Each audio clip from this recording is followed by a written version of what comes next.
नाज़रीन, मैं इकबाल टाउन लाहौर में रहता हूं और मेरे घर के बिल्कुल बैक साइड के ऊपर मुल्तान रोड का इलाका लगता है, जहां पर हुकूमत पंजाब की ताउन से एक पनाहगाह तामीर की गई है। मैंने उस पनाहगाह के करीब जाने की कोशिश की और मैंने मुख्तलिफ मजदूरों से पूछा कि आप लोग इस पनाहगाह के अंदर पनाह हासिल क्यों नहीं करते, तो उसके ऊपर मुख्तलिफ मजदूरों ने मुख्तलिफ किस्म के जवाब दिए। कुछ ने कहा कि यहाँ पर टाइमिंग का मसला है, यहाँ पर 2 या 3 दिन से ज़्यादा किसी को रहने की इजाज़त नहीं दी जाती और उसके अलावा सिर्फ और सिर्फ मंजूर नज़र अफराद को वो 2 से 3 दिन वहां पर गुजारने की इजाज़त दी जाती है।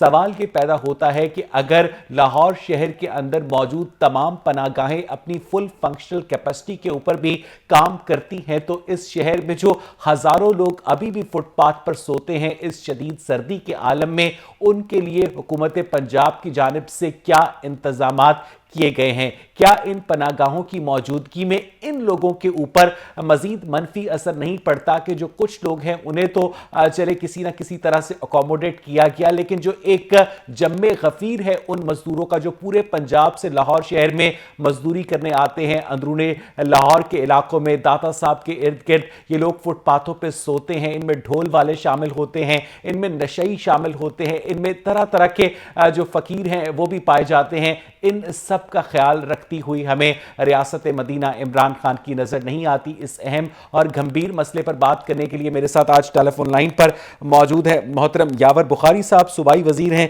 समाजी बहबूद बैतुल माल पंजाब के। यावर बुखारी साहब, अस्सलाम वालेकुम, कैसे हैं आप? वालेकुम सलाम जी, बिल्कुल ठीक ठाक है। यावर साहब, इससे पहले कि हम पनाहगाहों के मसले की जानिब आए, मैं आपकी मौजूदगी का फ़ायदा उठाते हुए जो खैबर पख्तूनख्वा के अंदर बल्दियाती इंतखाबात में पाकिस्तान तहरीक इंसाफ को सेटबैक पहुंचा, उसके मुतालिक सिर्फ एक सवाल आपसे करना चाहता हूं कि जो पंजाब में बल्दियाती इंतखाबात हैं उनके ऊपर इस नतीजे का असर पड़ेगा, क्योंकि सूबाई वज़रा शौकत यूसुफजई और आतिफ खान ने कहा कि दुनिया के सस्ते तरीन मुल्क में महंगाई की वजह से PTI को शिकस्त हुई। बिस्मिल्लाहिर्रहमानिर्रहीम, अल्लाहुम्मा सल्ली अला मुहम्मद व आले मुहम्मद वाजिल फरजहुम। देखें, ये जो महंगाई है ये अच्छी से अच्छी हुकूमत को धचका देती है, लेकिन हम लोगों को ये एहसास नहीं है कि ये महंगाई पूरी दुनिया में हो रही है। आप जाके अमेरिका में, बरतानिया में, इंडिया में, सऊदी अरेबिया में, आप किसी भी मुल्क को उठा लें, महंगाई हर जगह है। लेकिन क्योंकि लोग कहते हैं कि जहाँ पे मर्जी हो हमें चीज आटा, दालें, चावल, चीनी सस्ती मिले, घी सस्ता मिले, और उनकी बात अपनी जगह दुरुस्त भी है। लोग तो अपनी जात को देखते हैं, अपनी खरीदे कुव्वत खरीद को देखते हैं। देखें, ये सेटबैक्स हुकूमत को आंखें खोलने के लिए भी होते हैं। अगर हम लोग कभी आंखें खोलना चाहें और हम लोग देखें कि हम लोग किस तरीके से और काम बेहतर कर सकते हैं, लेकिन जो लोगों को अभी तक उसका असर नहीं हुआ है वो है इंसाफ राशन कार्ड, इंसाफ हेल्थ कार्ड। ये वो चीजें कि जो अच्छे से अच्छे मुल्कों में मौजूद नहीं है। हम लोगों ने कदम दुरुस्त सिमत में उठाने शुरू कर दिए हैं, क्योंकि एहसास तो इस नतीजे का पंजाब के बल्दियाती इलेक्शन पर कोई असर पड़ सकता है? यावर साहब, सुन, हम लोग देखा है कि महंगाई का जो जिन है क्योंकि पूरी दुनिया में है, तो हमें उसको तरीके से टैकल करना है। आप लोगों को ये देखना चाहिए कि हुकूमत क्या कर सकती है, आया वो कर रही है कि नहीं कर रही है, और जो हुकूमत नहीं कर सकती आया वो करने की कोशिश कर रही है। हम लोग कर भी रहे हैं, हम कोशिश भी कर रहे हैं, इंशाअल्लाह ताला ये चीजें कंट्रोल में आ जाएगी। ठीक है यावर साहब, बल्दियाती इंतखाबात होते हैं, ये बिल्कुल उनकी नौयत डिफरेंट होती है। ये ज्यादा पर्सनल लेवल पे होते हैं, ये पार्टी से हट के, ये आपकी अपनी एक स्ट्रेंथ के ऊपर भी होते हैं। गली मोहल्ले की जो पॉलिटिक्स और जनरल इलेक्शन बिल्कुल अलग होते हैं, तो ये अच्छी चीज है, कोई बुरी चीज नहीं है। अच्छा यावर साहब, आपने अपनी गुफ्तगू में चले इस बात का तो आपने एतराफ़ किया कि मुल्क के अंदर महंगाई बहुत ज़्यादा है, ये ग्लोबल फिनोमिनन है। तो मुझे बताइएगा कि महंगाई के इस दौर में आज जिन पनाहगाहों के मुतालिक मैंने आपसे बात करने के लिए आपको मदऊ किया है, अब भी लाहौर शहर के अंदर ऐसे हज़ारों मजदूर हैं। मैं आपको उन इलाकों के नाम गिनवा सकता हूँ, यकीनन आपने भी अपनी आंखों से देखे होंगे, जो कि पनाहगाहों की मौजूदगी में भी पनाहगाहों के अंदर नहीं जाते और इर्द गिर्द फुटपाथों में, पार्कों में सोए होते हैं और उनसे पुलिस वाले हर रात के 80 से 100 रुपए भी वसूल करते हैं। यावर साहब, देखें मेरे भाई, मैं पहले तो आपकी रिपोर्ट को बिल्कुल कहता हूं कि गलत रिपोर्ट है कि गांव के अंदर मनपसंद लोगों को छोड़ा जाता है। आप खुदा का वास्ते भेस बदल के चले जाए ना, और आप जाके खुद देख लें। यावर साहब, मेरे घर के पीछे एक पनाहगाह है, मैंने वहां पर खुद जाकर लोगों से पूछा, उनसे दरियाफ्त किया, वो लोग कहते हैं कि हमारी तो बारी ही नहीं आती। भाई मेरी बात सुनिए ना, ये लोगों की बातों पे ना जाए। देखिए, उस दिन एक किसी सोशल मीडिया चैनल, कोई यूट्यूब था, उनने इतनी बेहुदा बातें पनाहगाह के बारे में की। उसी दिन मैंने डीजी को अपने कहा कि इंक्वायरी करो। इंक्वायरी की, वो बंदा झूठा, वो जिस बंदे का नाम ले रहा था उस बेचारे को बेतुका उसने फंसाने के चक्कर में था। अभी उस लड़के के बारे में मैं बताऊं कि वो वहां पे खड़े होकर, जो हमारी इंटर्न जाती है यूनिवर्सिटी से, उनके खड़े होकर छुप के फोटो खींचता था। अभी यावर साहब, मैं आपकी बात से 100% इत्तेफाक करता हूं कि इस तरह के जो मीडिया के अंदर, सोशल मीडिया के जरिए जो घुस बैठिए आते हैं, हमें उनकी मजम्मत करनी चाहिए। मैं इस मजम्मत करने में आपके साथ हूं। मैं आपको अपनी आंखों देखा वाकया बता रहा हूं कि बहुत सारे मजदूर जो उस पनाहगाह के इर्द गिर्द फुटपाथों पे और पार्क्स में मैंने सोए हुए पाए, उनसे मैंने पूछा कि भाई आप लोग इस पनाहगाह में क्यों नहीं जाते? तो यावर साहब, उन्होंने मुझे बताया कि इस पनाहगाह में हमें दाखिले की इजाजत नहीं मिलती। भाई अगर आप मेरी बात सुन लेते तो ये आपने जो 20-25 सेकंड लगाए ना, जरूरत आपको ना पड़ती। मैं आपको जो कहने की कोशिश कर रहा हूँ, ये बात कर रहा है, मैं दावे के साथ कह रहा हूँ कि वो गलत कह रहा है। मैं खुद पनाहगाहों के ऊपर अचानक मैं चक्कर लगाता हूँ। मैं लोगों की जो लाइन में खड़े होते हैं, जो बाहर खड़े होते हैं, जिस तरीके से उनकी चेकिंग होती है, जो कुछ होता है, उनकी चादरें, तकिए, उनके कंबल, उनकी रजाइयां, उनका खाना, मैं खुद चेक करता हूँ मेरे भाई।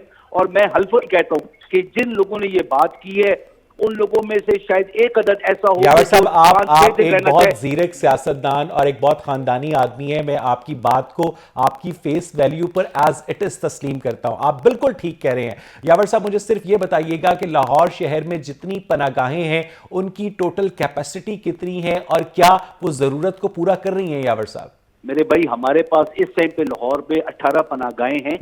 18 जी। और हमारी जो कैपेसिटी है ना, वो लगभग तकरीबन 18 की होगी, करीब कोई 4-5 हजार के करीब। ठीक है, मैक्सिमम। ठीक है ना जी। इसके अंदर हम लोग जो काम करते हैं, जो पहले आता है हम उसको पहले सर्व करते हैं, उसको पहले जगह देते हैं। हम कोशिश ये करते हैं 3 दिन से ज्यादा कोई भी ना हो। उसकी वजह ये होती है कि लोगों की बारी आनी चाहिए। पनाहगाहों का मकसद, यावर साहब आपकी बात बिल्कुल ठीक है। इन प्रिंसिपल की ज्यादा से ज्यादा लोगों की बारी आनी चाहिए, लेकिन उन 3 दिन के बाद वो लोग कहां जाएं? उन्होंने तो रोज खाना है, रोज कमाना है। पहले क्या कर रहे थे? मैं सिर्फ एक सवाल है मेरा, ठीक है, एक चीज। नंबर 2, देखिए, जो ये पनाहगाहों का जो फलसफा है ना, ये शेख सूरी ने शुरू किया था सराय बनाकर। हम लोगों ने उसको ज्यादा बेहतर किया है कि अभी हम यहाँ पे खाना भी दे रहे हैं, हम उनका मेडिकल भी करवा रहे हैं, हम जॉब प्लेसमेंट भी करवा रहे हैं। खासतौर जो हमारी ठोकर की पनाहगाह है, ठोकर न्याज बेग वाली, मेरे भाई, इसमें मसला ये है कि कोई बंदा 3 दिन से ज्यादा रहना चाहे, उसके एक्सेप्शनल सर्कमस्टांसेस हो, हमारे सुपरवाइजर्स बिल्कुल अलाउ करते हैं।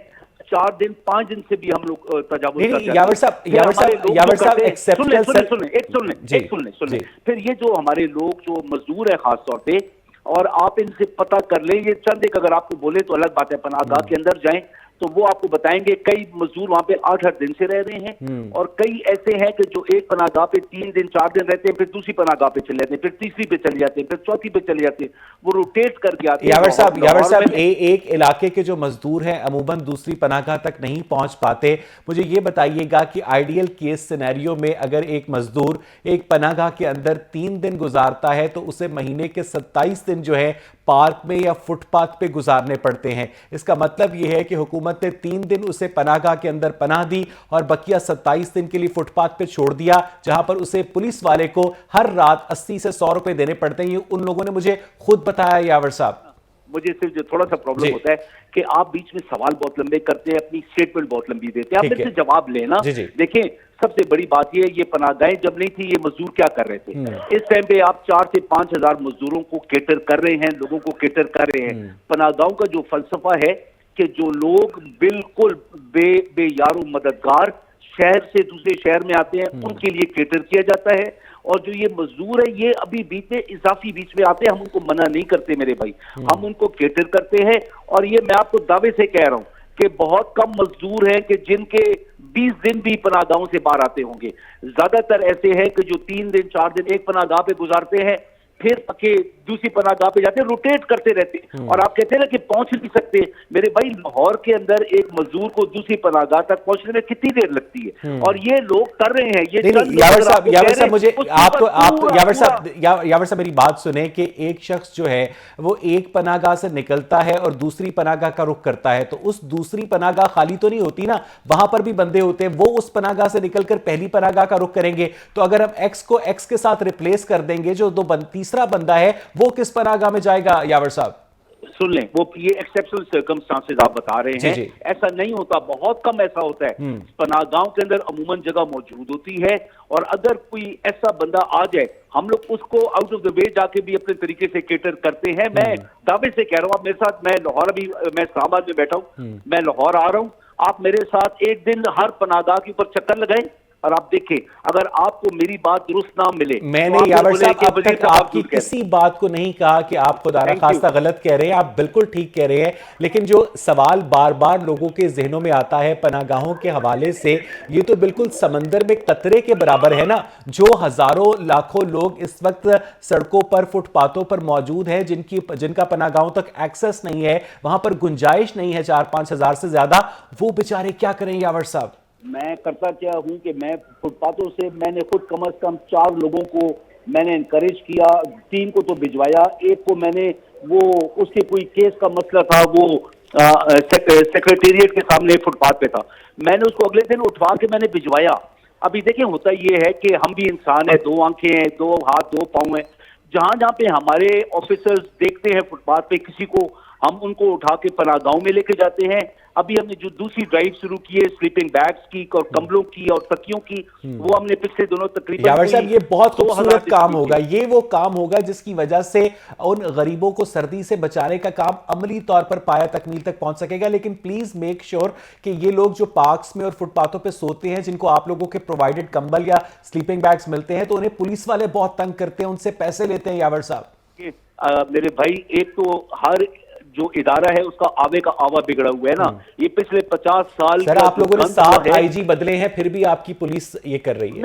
नहीं वो देखिए, प्रॉब्लम मैं आपको यही कह रहा हूँ ना कि इंस्टीट्यूशन बदले, वो आवे के आवा बिगड़ा हुआ है, इंस्टीट्यूशंस करप्ट है।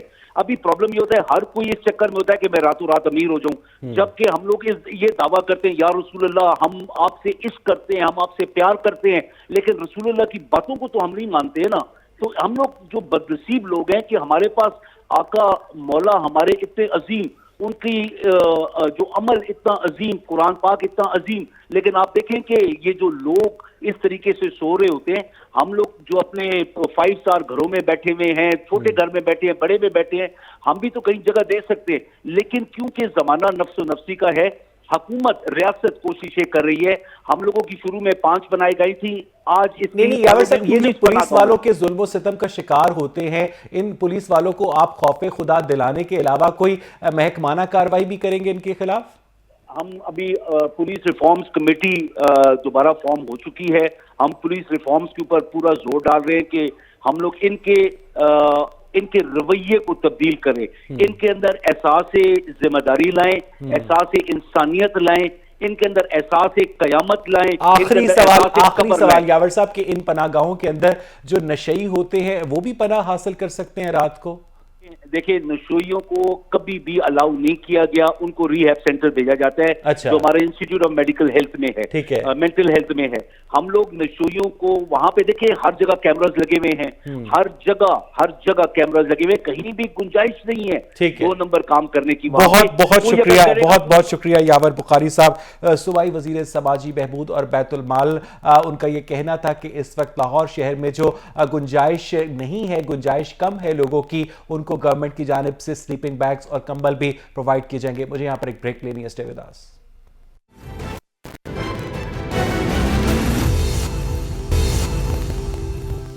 नाज़रीन, बहुत कम सरकारी महकमे ऐसे हैं जिनकी अवाम एक्चुअली इज्जत करते हैं, जिनकी अवाम मिसालें देते हैं और उनके अहलकारों को आउट ऑफ द वे भी जाकर हेल्प करते हैं। उन महकमों के अंदर मोटरवे पुलिस का नाम आता है और रेस्क्यू 1122 का नाम आता है। मजीद महकमों के नाम इस वक्त मुझे याद नहीं आ रहे जिनकी लोग इतनी इज्जत करते हैं। लाहौर में एक बहुत ही अफसोसनाक वाकया पेश आया जिसमें एक नौजवान लड़की के ऊपर बिजली की तारें गिर गई, जिसकी वजह से उसके बदन का बेशतर हिस्सा झुलस गया और इस लड़की को जिस तरह से रेस्क्यू एहलकारों ने रेस्क्यू किया, तिब्बी इमदाद के लिए अस्पताल पहुंचाया, वो अपने अंदर एक बहुत ही प्रोफेशनल सर्विस से हटकर ह्यूमैनिटेरियन लेवल के ऊपर एक बहुत बड़ी अचीवमेंट है, अकम्पलिशमेंट है। इस वाक़े पर बात करने के लिए मेरे साथ इस वक्त मौजूद है मोहतरम फारूक अहमद साहब, तर्जुमान है रेस्क्यू 1112 के। फारूक साहब, ये बताइएगा कि इस वाक़े की आप लोगों को इत्तला कैसे मिली, कितनी देर में आपने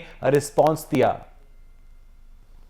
ये रेस्क्यू 1122 के कंट्रोल रूम में ये कॉल नियर अबाउट जोहर के करीब में ये कॉल रिसीव हुई थी 2 बजे के करीब। और आपको अगर इसकी मजीद इंफॉर्मेशन मिले तो आप हैरान रह जाएंगे कि ये इंसिडेंट हुआ कैसे है। बेसिकली ये बच्ची जो उसके लवाहिकीन है, जो उनके घर वाले हैं, जो उनके बाइस स्टैंडर्ड है, उन्होंने हमें बताया कि हमारे घर में एक फायर का इंसिडेंट हो गया है, तो हमारे पास रेस्क्यू सर्विसेज फौरन मुहैया की जाए। रेस्क्यू की जो फर्स्ट रिस्पॉन्डर टीम थी वो अपने मिनिमम टाइम के साथ वहां पे पहुंच गई और इतनी देर में जो हमारे पास इंफॉर्मेशन कलेक्ट हुई, जो उन्होंने हमें बताया, हमने इसको उस तरह से इन्वेस्टिगेट नहीं करते, उन्होंने हमें ये बताया कि उनकी बच्ची जिसकी उम्र तकरीबन 12 साल थी, वो छत के ऊपर बैठी हुई थी। ठीक है। और छत के ऊपर से जो ये जो आपकी वायर्स हैं, हाई टेंशन वायर्स गुजरती हैं, हम सब लोगों के घरों के पास से गुजरती हैं, उनके घर के बिल्कुल ज्यादा करीब से गुजर रही थी। और उनका ये कहना है कि एक पतंग की डोर आई है और पतंग की जो डोर है वो उस हाई टेंशन वायर के साथ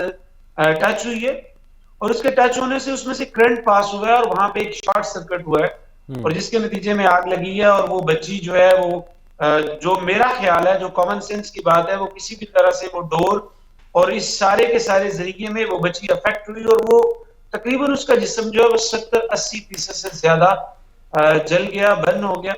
हम जब 70-80% कहते हैं तो इसकी खास टर्मिनोलॉजी है, जब जिस्म के ज्यादा हिस्से इफेक्ट हो जाते हैं आम लोगों के लिए, तो 70% उसका जो जिस्म है उससे ज्यादा उसका जिस्म बर्न हो गया। रेस्क्यू 1122 इस तरह की जो इमरजेंसी होती है उसको बड़ी केयर के साथ लेके जाना, ये एक बड़ा प्रोफेशनल काम है कि वो जो बच्ची है जो बर्न हो चुकी है वो इससे ज्यादा बर्न ना हो और उसको जल्द से जल्द जो केयर है उसको प्रोवाइड की जाए। इसी इंसिडेंट के हवाले से आपके चैनल के तवज्जुह से ये बात कहना बहुत ज्यादा जरूरी है कि बरसात के मौसम में एक तो वैसे इंसिडेंट हो जाते हैं कि कोई तार आपके ऊपर गिर जाती है, हाई टेंशन वायर आपके घरों के पास होती है, ऐसी सूरत हाल में केयर करना बहुत ज्यादा जरूरी है। इलेक्ट्रिक्यूशन के वाकयात बरसात के मौसम में और फोक के सीजन में और इस तरह के मौसम में तो जब हमारे फारूक साहब, आप समझते हैं कि मुस्तकबिल में इस तरह के वाकयात के तदारुक के लिए, क्योंकि आप लोगों का काम तो रेस्क्यू करना है, आपको तो अच्छी तरह से मसाइल का अंदाजा होता है, इस तरह के वाकयात का तदारुक सिर्फ उसी सूरत में मुमकिन है जब इस तरह की जो तारें हैं वो रिहायशी इलाकों से या रिहायशी घरों से दूर रखी जाए और पतंगबाजी पर और जो डोर पर पाबंदी है उस पर मुकम्मल तरीके से अमल दरामद करवाया जाए। मैं सिर्फ आपकी एज अ सिटीजन ओपिनियन जानने की कोशिश कर रहा हूं। मैं आपको एज ए सिटीजन के साथ साथ एज ए प्रोफेशनल भी ओपिनियन दूंगा जी कि हमारे बहुत सारे ऐसे इलाके हैं जिनको हम जंगल बना चुके हैं जी। अगर आप बड़े बड़े पुराना प्लाजा में जाएं, आप शाला मार्केट और किसी भी मार्केट ना नहीं लेना चाहता, अगर आप वहां जाएं तो आप देख के हैरान रह जाएंगे कि वहां पे जो हमारा इलेक्ट्रिसिटी का सिस्टम है, इवन पिछले माह के अंदर आपको शायद ड्रीम हो, आपके नजरों से ये खबर गुजरी हो, पिछड़ा बाजार के अंदर एक ट्रांसफार्मर गिर गया। तो आप कैसे ये इमेजिन कर सकते हैं कि शॉपिंग करने के लिए गए हैं और एक फैमिली वहां पे गई और उसके ऊपर ट्रांसफार्मर गिर गया है, जिसके नतीजे में एक मदर की डेथ हो गई और उसकी 2 बच्चियां जो मामूली जख्मी हुई। इन वाकयात के तदारक के लिए जहां पे गवर्नमेंट ने काम करना है, वहां पे हम सबकी जिम्मेदारी है कि हम अपने इलाका जात पे एक मॉनिटरिंग व्यू रखें कि मेरा घर जहां पे है उसके करीब तारे मौजूद है, अगर मौजूद हैं तो मैं उनके लिए क्या क्या बेसिक। ये बड़ी खूबसूरत बात की आपने फारूक साहब। और हर हादसे की खबर सुनकर टेलीविजन या अखबार या रेडियो पर जो बंदा वो खबर सुन या पढ़ रहा होता है, वो दिल में यही सोचता है कि ये हादसा मेरे साथ नहीं पेश आ सकता। आप बिल्कुल ठीक कह रहे हैं, आपकी बात मैं कहता हूं कि ये 100% परफेक्ट है कि हर बंदा इसी तरह सोचता है और उस वाकये को एक खबर समझ के आगे गुजर जाता है। जबकि मैं ये समझता हूं, आपके चैनल के तवज्जुह से गुजारिश भी करना चाहता हूं कि इस वाकये के बाद कम से कम मेरा इतना फर्ज तो बनता है कि मैं अपने घर को इर्द गिर्द से देखूं कि क्या उसके पास कोई ऐसी तारें गुजर तो नहीं रही हैं जो मेरे बच्चों के लिए, मेरी फैमिली के लिए, मेरे घर वालों के लिए, जो मेरे हमसाये के लिए नुकसान का बायस बन सकती हैं। लेकिन और अगर हम ये लेकिन फारूक साहब, अगर वो तारे देख भी लेता है, उन्हें मॉनिटर भी कर लेता है, सरकारी इदारे उस पर रिस्पॉन्स नहीं देते, उन तारों को रिप्लेस नहीं करते, उनका रूट चेंज नहीं कर सकते, तो वो शख्स क्या करे फिर फारूक साहब? उनको उतार तो नहीं सकता ना? देखिए, आप बिल्कुल सही फरमा रहे हैं। ये तकलीफ दे हमारे है कि जो सेफ्टी के मामलात हैं वो बहुत सारी जगहों पे हमने कंप्रोमाइज किए हुए हैं, और ये एक तकलीफ की बात है। इसमें कोई दूसरी राय नहीं है। और बीइंग रेस्क्यू 1122 ऑफिशियल, मैं ये बिल्कुल आपके चैनल की बात कह रहा हूं कि कई ऐसी जगह हैं जहां पे बहुत ज्यादा हैजरस एरियाज हैं कि वहां पे खतरा बढ़ जाता है जब वो आपके और घर के फारूक पास साहब, से आपने जाएंगे। आपने अपनी गुफ्तगू के दौरान खासतौर पर अंदरून शहर के इलाकों का हवाला दिया। अनारकली में मुतअद्दिद मरतबा आग लगने के वाकयात पेश आए, और जो अंदरून शहर की तंग गलियां हैं वहां पर तो मेरा ख्याल है जो फायर फाइटिंग इक्विपमेंट है उस तरह से पहुंचाना पॉसिबल भी नहीं होता। तो बजाय इसके कि हम आग लगने के बाद वहां पर पानी पहुंचाने के तरीके पर गौर करें, इससे बेहतर नहीं होगा कि हम वन टाइम इन्वेस्टमेंट करके वहां पर जो इलेक्ट्रिसिटी का इंफ्रास्ट्रक्चर है उसे बेहतर बना लें? फारूक साहब, देखिए, बीइंग स्पोक्सपर्सन रेस्क्यू 1122, जी जी, मुझे ये तो पता है कि ऐसी गलियों में जब रिस्पांस करना है तो मैंने अपनी स्ट्रेटेजी क्या बनाई है। हमने उसी को मद्देनजर रखते हुए हमने मोटर बाइक रेस्क्यू सर्विस का आगाज किया और हम उन गलियों में पहुंच जाते हैं। लेकिन अगर कोई और ऑफिशियल यहाँ पे बैठे होते तो वो जरूर इसका जवाब देते कि हमें इन चीजों पे जरूर काम करना चाहिए, ताकि अवामुन नास के लिए और दूसरे लोगों के लिए बेहतरी के मंसूबे हों और लोग इस तरह के हादसा का शिकार ना हों। अच्छा ये बताइएगा फारूक साहब कि आप लोगों ने कोई मोबाइल एप्लीकेशन भी लॉन्च की है जो कि लोगों को मदद देगी रेस्क्यू सर्विस को कॉल करने में? इस मोबाइल एप्लीकेशन के हवाले से आप हमारे व्यूअर्स को कुछ बताना चाहेंगे? जी बिल्कुल, ये बड़ी ही आपने बड़ा रेलिवेंस जो है ना क्वेश्चन किया आज के दिन के हवाले से। रेस्क्यू 1122 जब ये अर्बनाइजेशन हो रही है, आबादी बढ़ रही है, और यहाँ पे हमें लोकेशन का एक बड़ा चैलेंज आता था। इवन बहुत सारे ऐसे लोग होते थे जो अपने घर का एड्रेस भी नहीं बता पाते थे। जी हाँ। और मैं आपको बताऊं, आप ये बात सुन के हैरान होंगे कि अक्सर हमें किसी इमरजेंसी की कॉल आती थी और खवातीन को खासतौर पे अपने एड्रेस का पता नहीं होता। तो जब हम कहते थे कि आप कहाँ से बात कर रहे हैं, तो उनका सवाल का जवाब ये होता था कि आपको हमारे घर का नहीं पता। इस ऐप के लिए ये सबसे इंपॉर्टेंट बात है कि जब आप उस ऐप को इंस्टॉल करेंगे अपने मोबाइल के ऊपर, तो जब आप कॉल को अटेम्प्ट करेंगे तो सबसे पहले रेस्क्यू 1122 को आपकी जो करंट लोकेशन है, जो इमरजेंसी की लोकेशन है, वो कॉल करने से पहले। लेकिन फारूक साहब जिन गरीब और अनपढ़ लोगों को इस तरह के एड्रेस बताने के मसाइल होते हैं, उन गरीब और अनपढ़ लोगों की ज्यादातर अभी पहुंच से बाहर ही ना इस तरह के जो स्मार्ट फोन्स हैं, और खासतौर पर जो इंटरनेट कनेक्टिविटी है, गूगल स्टोर से ऐप को डाउनलोड करना है, फिर उसको ऑपरेट करना है। देखिए, आप बात बड़ी सही कह रहे हैं। हमने ये नहीं कहा कि हमने जो पैरेलल सिस्टम 1122 का है उसको खत्म कर दिया है, ऐसा बिल्कुल नहीं है। 1122 का पैरेलल सिस्टम उसी तरह चल रहा है, और जिस आदमी के पास स्मार्टफोन नहीं है वो रेस्क्यू 1122 को कॉल दूसरे पैरेलल लाइन से कर सकता है। वैसे मैं इट्स ए जनरल इंफॉर्मेशन, आप हैरान होंगे कि जिस आदमी की थोड़ी इनकम है उसके पास ज्यादा अच्छा मोबाइल है। मुझे इसकी एक और जो बड़ा अहम फीचर है, मुझे प्लीज अगर आप इजाजत दें, मैं बताना चाहता हूं कि इस ऐप के अंदर ये खूबी है कि जब आप रेस्क्यू 1122 को कॉल करेंगे, रेस्क्यू 1122 आपकी और एम्बुलेंस की आपस में कॉन्फ्रेंस करवा देगा, ताकि अगर आपको कोई बेसिक फर्स्ट एड एम्बुलेंस के आने से पहले कोई इंस्ट्रक्शन दी जा सकती है तो वो दी जा सके। और दूसरी इंपॉर्टेंट बात यह है कि जब आप अपने मोबाइल के ऊपर ये देख सकेंगे कि रेस्क्यू 1122 ने जो एम्बुलेंस डिस्पैच की है वो आपसे कितनी दूर है, यानी कि वो आपके मैप के ऊपर आपको शो हो रही होगी। ठीक बात है। तो बेसिकली रेस्क्यू एक सेंस ऑफ सेफ्टी प्रोवाइड करना चाहता है। अच्छा फारूक साहब ये बताइएगा कि रेस्क्यू 1122 को अपने कंट्रोल रूम में प्रैंक कॉल्स भी मौसूल होती हैं, उनको कैसे फिल्टर आउट करते हैं आप? ये आपने ऐसी बात कर दी है कि रेस्क्यू 1122 के कंट्रोल रूम में रोजाना more than 90% non emergency calls हैं।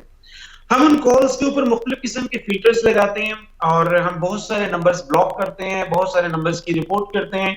अब तक काफी ज्यादा हम FIR भी करवा चुके हैं, लेकिन इसके बावजूद ये ऐसा दर्द सर है जो हम सिर्फ अवेयरनेस से ही कम कर सकते हैं। हमने लोगों को बहुत अवेयरनेस दी है, हमने बहुत ज्यादा लेक्चर्स दिए हैं, 1 मिलियन से आपकी ज्यादा आपकी लोगों को। आपकी फारूक साहब कभी किसी ऐसे बंदे से बात हुई है जिसने प्रैंक कॉल की हो कि वो चाहता क्या है, उसका मकसद क्या था? सिर्फ और सिर्फ वो एक अटेंशन सीकिंग ऑर्गेनिज्म था जो इस तरह से करके कुछ तवज्जो हासिल करना चाह रहा था, that's it?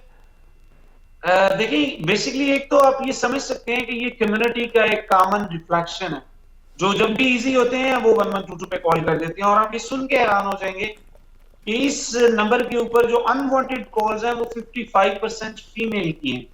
With due respect to female, 55% unwanted call female की तरफ से हैं और 45% मेल की तरफ से हैं। हम पूरी कोशिश करते हैं, आप जैसे इस तरह के प्रोग्राम में अपनी कैंपेन भी लॉन्च करते हैं, लेकिन ये सिलसिला अभी तक उसी तरह है। आने वाले दिनों में कानून हमारा पहले से मौजूद है, या तो 6 माह की कैद दी जाएगी या 50,000 रुपए जुर्माना, ये दोनों भी इंप्लीमेंट किए जा सकते अच्छा हैं। फारूक साहब, हमारी जिस तरह से आप लोगों की रेस्क्यू 112 ने इस 12 साल आमना के केस में रिस्पांस दिया और उसका जिस्म मजीद झुलसने से बचाया, कौन कौन सी ऐसी इमरजेंसी सर्विसेज हैं जिनको प्रोवाइड करने में आप लोगों को इक्विपमेंट शॉर्टेज का या पर्सोनल का या मैन पावर की कमी का सामना है, जिसके ऊपर आप लोग काम कर रहे हैं? ऐसी कौन सी रेयर इमरजेंसीज हैं जिनके ऊपर रेस्क्यू 1122 अपनी कैपेसिटी बिल्डिंग कर रही है?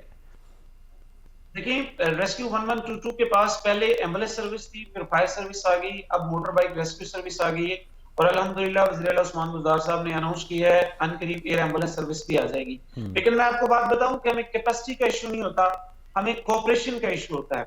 मसलन आप ये समझिए कि रोड के ऊपर एक्सीडेंट हो गया है, रोड ब्लॉक हो जाता है, हमारे लिए ये चैलेंज बन जाता है। किसी जगह पे बिल्डिंग कोलैप्स होती है, हम वहां पे मदद करने के लिए जाते हैं, हमसे जाने से पहले 500 पीपल उस बिल्डिंग कोलैप्स के ऊपर चढ़े हुए होते हैं।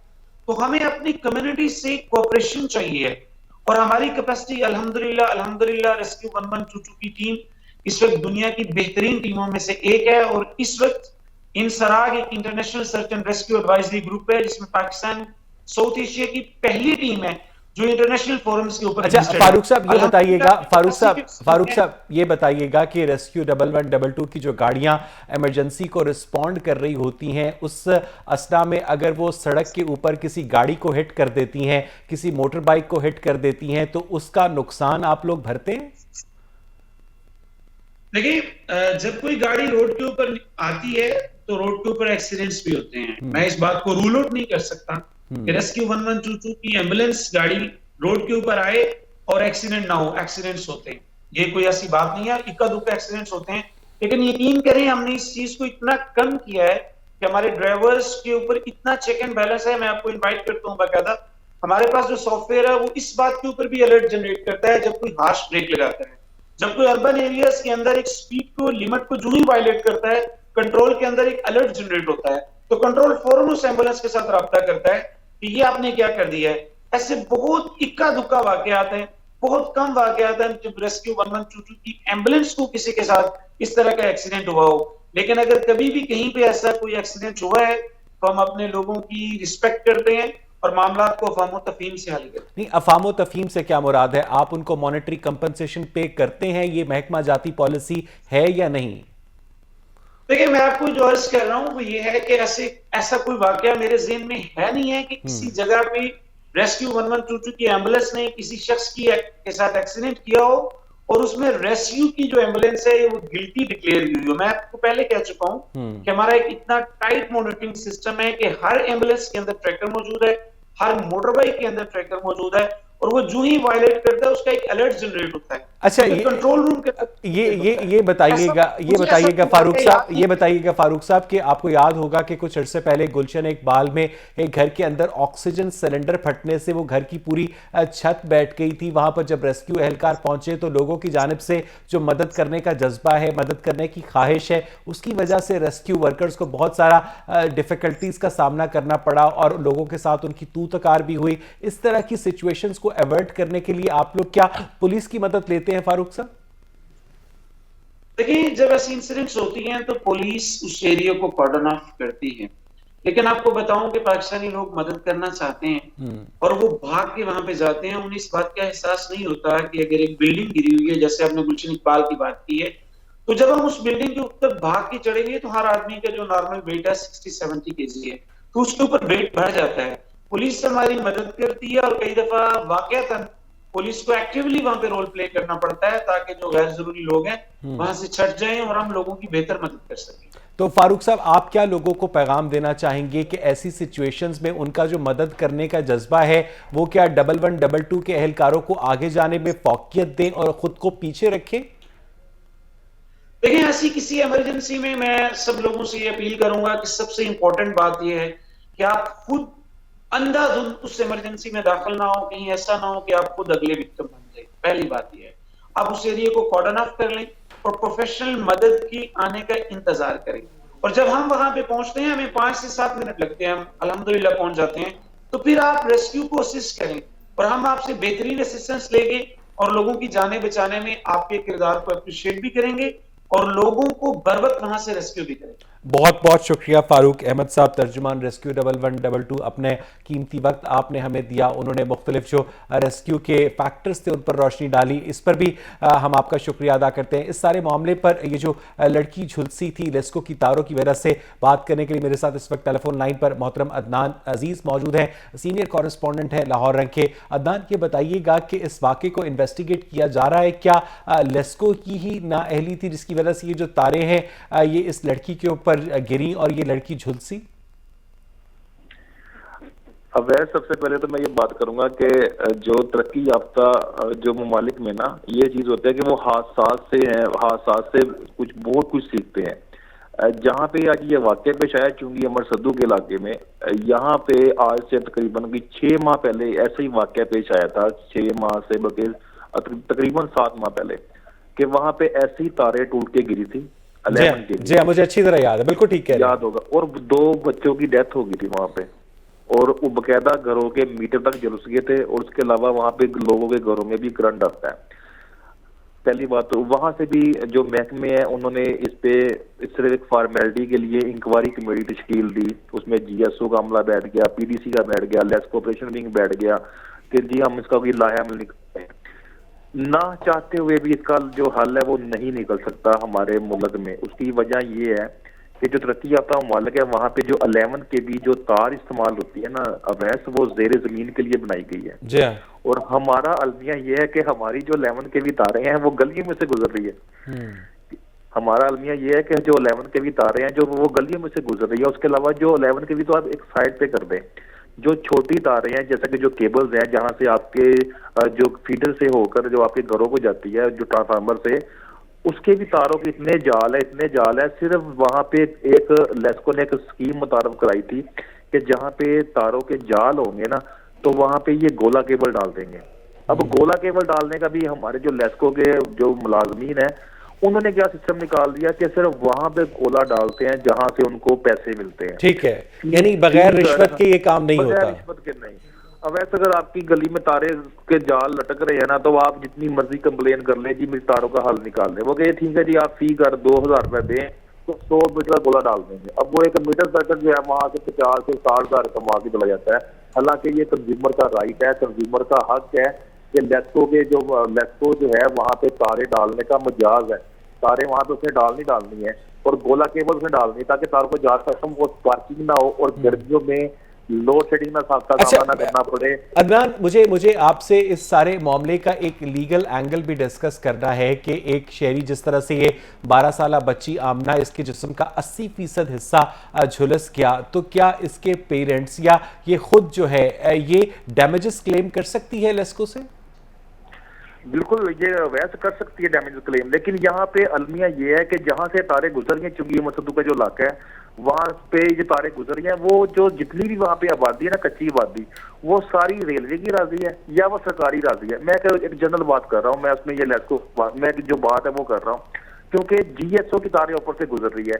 एसओपी ये कहती है कि जो जीएसओ एक डिपार्टमेंट है लेस्को का, वो तारें आबादी के ऊपर से नहीं गुजारता। यहाँ पे तो ये भी एसओपी है कि जो रोड के उस तरह भी आप क्रॉसिंग नहीं कर सकते कि खुदा ना खास जैसे मानसून होता है पूरे पाकिस्तान में तो होता है या लाहौर शहर में भी होता है कि मानसून के दौरान तार टूट जाए तो वो जमीन पे गिर जाए, उसका नुकसान का जो होगा ना, उसका नुकसान उसका ना मैं अंदाजा कर सकता हूँ, ना आप अंदाजा कर सकते हैं कितनी जानने जी हाँ, कराची में ऐसा मुतादिद दफा हुआ है। ऐसा यहाँ पे भी हो चुका है। ये तारें गोला केबल किस लिए तारफ कराई गई, इसलिए तारफ कराई गई है कि गोला केबल का डालने का मकसद ये है कि ताकि तारों के जाल खत्म हो, स्पार्किंग खत्म हो और किसी किस्म की तार टूटे ना और कोई हादसाती मौत ना हो। अभी थोड़ी देर पहले आप देख ले, थोड़े दिन की बात है। यानी आप अदनान बेसिकली ये पॉइंट आउट करना चाह रहे हैं कि जो गैर कानूनी तामीरात हैं उनकी वजह से भी इस तरह के मसाइल होते हैं कि तारें वहां पर पहले से गुजर रही हैं और गैर कानूनी तामीरात की गई, उनमें इस बात को मद्देनजर नहीं रखा गया कि ऊपर छत से तार गुजर रही और इस तरह के वाकयात पेश आए। बिल्कुल ऐसे ही हुआ है जैसे कि पीछे जब 2 बच्चों की डेथ हुई थी वैसे, तो जब इंक्वायरी कमेटी बैठी थी, वो बल्कि मैंने ये पॉइंट आउट किया था, इंक्वायरी कमेटी की जो रिपोर्ट है जिसमें ये जिक्र किया गया था कि जनाब ये जो लेस्को की तारें हैं ऑलरेडी यहाँ से गुजर रही थी, लोगों ने नीचे मकान बनाए हैं, तो इसमें लेस्को जिम्मेदार नहीं है, लेस्को राम से बड़ी जमा हो गया था।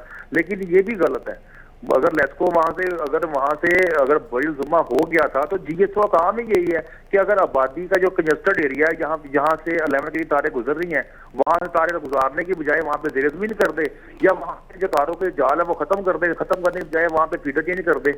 यहाँ पे ऐसे भी हुआ है कि अभी आप एक काम करें, आप ये जो चुंगी का अमर का इलाका है ना, इससे लेफ्ट टर्न आप गाजी रोड है वहां पे आ जाए, उसके साथ ही जो आबादी है वहां पे 11 की तारों पे लोग घरों के ऐसे हालात है, तस्वीरें में देख के है क्या, लोग तो वहां पे कपड़े डाल रहे हैं धो के इन तारों के ऊपर, 11 केवी की तारों के ऊपर लोग कपड़े डाल रहे हैं। हाँ जी, क्योंकि वो तारें खत्म कर दी है वहां पे उन्होंने, करंट उसमें है नहीं है, तो तारें खत्म कर दी है। लेकिन उनको हमारी आवाम को जी जो होगा देखी जाए कि जो जोड़ी रात खबर जो बाहर से नहीं है, फिर ये डायलॉग सुनने को मिलते हैं, लेकिन उसका जिम्मेदार फिर बाद में जो एक कोई हादसा पेश आता है उसके बाद पूरा खानदान ही दबाव होता है। अब 2 बच्चों की डेथ हुई आज, जैसा कि ये वाकया पेश आया, जो बच्ची झुलस गई है इन तारों की वजह से। लेकिन उसके बाद अभी इंक्वायरी कमेटी वैसे बड़ी दूर की बात है, अभी तो तर्जुमान ने मौका भी जारी कर दिया अपना कि जनाब यहाँ पे तारें कोई नहीं टूटी, यहाँ पे जो तारें बिल्कुल सलामत है। जो बच्ची है वो पतंग लूट रही थी, पतंग लूटने के बाद उसका जो हाथ है तार को टच हो गया, जिसके बाद बच्ची झुलस गई।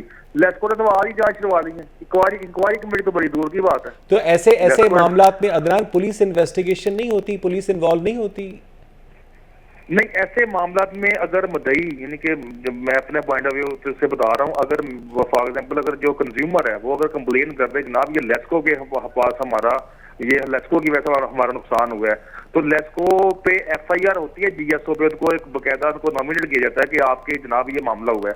अब यहाँ पे चलो एक मिसाल आप तो ये बच्ची की ले लें, कुछ अरसा कबल, ये भी कोई 2 से 3 माह पुरानी बात होगी, वैसे आपको पता होगा कि 11 की भी तार गिरी है, बहन से नाले में नहा रही थी, सारी मर गई, सारी मौके भी दम तो वैसे मर गई। वो 25 से 26 लाख का नुकसान हुआ उस बंदे का तारे टूटने की वजह से। उसने एफआईआर करवा दी, एफआईआर में लेस्को ने बड़ा क्या मौका पेश कर दिया, जनाब ये जो तारे ऊपर गुजर रही है ना, इसने फायर मारा। यानी कि ऐसी कोई पॉइंट निकालते हैं कि अगला बंदा सोचने मजबूर हो जाता है कि यार ये गरीब आदमी इस मुल्क में जाए कहाँ पे, कि देखे कि उसका नुकसान भी हो गया, उल्टा उस पर एफआईआर करवा दी कि जनाब हमने तो मुतअद्दिद बार लेटर लिखा है कि ये वासा का जो ड्रेन है इससे फसला खराब होता है, यहाँ पे आप क्यों नहीं लाते हैं पैसों को। यहाँ पे मैं वही बात करूंगा कि यहाँ पे हमेशा जो तरक्की याफ्ता ममालिक है वहां पे तो हादसा से सबक सीखा जाता है, लेकिन यहाँ पे उसी जगह पे हादसा भी हो रहे हैं, उसी जगह पे वहां पे दोबारा हादसा हो रहे हैं, लेकिन ना सबक सीख रहे हैं, उल्टा वहां पे डिटाई के साथ झूठ बोल रहे हैं कि जनाब यहाँ पे हमारा इलाका नहीं। और उनके इस ढिठाई के साथ बोले हुए झूठ को तस्लीम भी कर लिया जाता है। अदनान, असल ट्रेजेडी, असल अलमिया ये है। बिल्कुल, वैसे आपने बिल्कुल बात ठीक की है। अभी आप ये देखें ना कि जैसे रेस्क्यू वाले जो तर्जमान है वो ये बात कर रहे थे कि जनाब हमने तो उनको ऐसे बचाया, क्लियर किया है। अभी लेस्को वालों ने अभी इंक्वायरी कमेटी का ऐलान भी किया, पहले आना शुरू हो गई इस खबर की कि जनाब वो बच्ची जो है वो खुद तारों से भी जुड़ रही, वो बच्ची पतंग लूट रही थी, पतंग लूटते उसका जो हाथ है वो लग गया तारों को, जिसकी वजह जरूरत लेस्को जिम्मेदार नहीं है। उन्होंने रिपोर्ट बना के बकायदा फाइल भी बंद कर दी है। अब वहां पे अब जो बच्ची के वालिद हैं वो केस दायर करेंगे, केस दायर के बाद पुलिस के चक्कर लगाएंगे थानों के, लेस्को ऑफिस जाएंगे, लास्ट पे क्या मिलेगा, चले जी कुछ ना तो लालीबाब दे के फिर मामले को वहीं पे ठप कर दी जाएगा। और उसके बाद हम एक और नए हादसे का इंतजार करेंगे अदनान, और उस पर आप मुझे ब्रीफ कर रहे होंगे कि सिर्फ उसकी लोकेशन चेंज होगी और डिटेल सेम होगी। बिल्कुल ऐसे ही होगा। वैसे अभी आपको याद होगा इच्छे बाजार का जो मेन बाजार जी हाँ, है वहां ट्रांसफार्मर गिरा था जी। खातून की हलाकत हुई थी। आपको पता है ये हलाकतें यहाँ पे क्यों होती हैं? उसकी मैं आपको रीजन ये बताता हूँ कि देखिए कि जो SOP ये कहती है, मैं टॉपिक उस तरफ आ गया क्योंकि ये बात तो SOP की हो रही है ना, जो कंजस्टेड एरिया होते हैं ना वैसे वहां पे बकायदा जो ट्रांसफार्मर रखे जाते हैं ना, एक सीमेंट की या कंक्रीट की अम्ब्रेला बना के रखा जाता है ताकि खुदा ना खास्ता ट्रांसफार्मर बाजार में लोगों को गुजरना होता है, यहाँ से लोग यहाँ पे ट्रांसफार्मर गिरते हैं। और वो अम्ब्रेला नहीं बनाई गई थी, नहीं बनाई गई थी, यहाँ पे सिर्फ वहां पे बनी है जहाँ पे उमरा जो है ना, यानी कि अमीर तबका शॉपिंग के लिए आता है। आप MM आलम रोड पे देख ले, अम्ब्रेला बनी हुई है। इचरे बाजार के साथ ही जिंदाबाद रोड है, रेडियो वाला चौक जिसे कहते हैं, वहां पे अम्ब्रेला बनी हुई है। सिर्फ इचरे बाजार जो कंजस्टेड एरिया है जहाँ पे मतवस्त तबका आता है वहां पे कोई अम्ब्रेला नहीं बनी।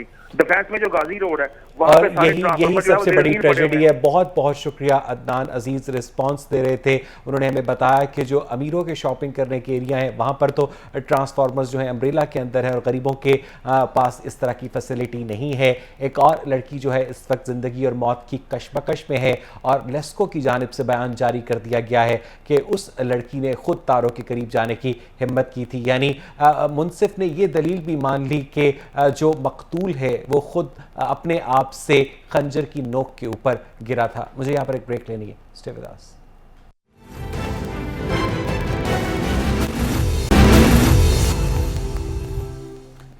वेलकम एक नाज़रीन, प्रोग्राम के आखिरी हिस्से में हमेशा की तरह एक इंतहाई खूबसूरत किताब का मुझे आपसे तारुफ करवाना है और उसका नाम है अलीपुर का एली, जो कि मुमताज़ मुफ्ती ने 1961 में पब्लिश की। मुमताज़ मुफ्ती 1905 में गुरदासपुर बटाला में पैदा हुए और 1995 में उनका इंतकाल इस्लामाबाद में हुआ। और मुमताज़ मुफ्ती अपने यूनिक राइटिंग स्टाइल की वजह से जाने जाते हैं।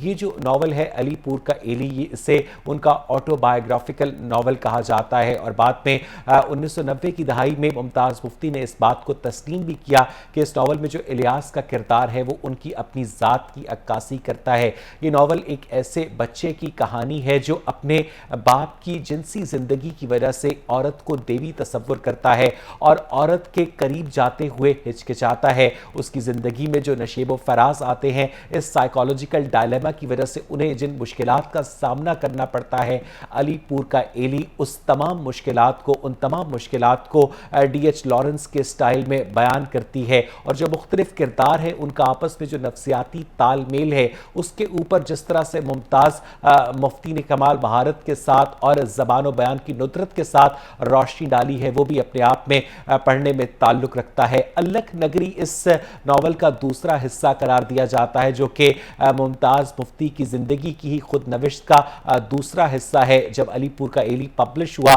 तो बकौल इब्ने इंशा के इसे सबसे ज़्यादा शोहरत इस बात से मिली कि इसे आदमजी अवार्ड, जो कि एक बहुत बड़ा लिटरेरी प्राइज़ था, वो नहीं मिला और इसे कुछ अदबी हलकों की जानिब से उर्दू नावल का गुरु ग्रंथ साहब भी करार दिया गया।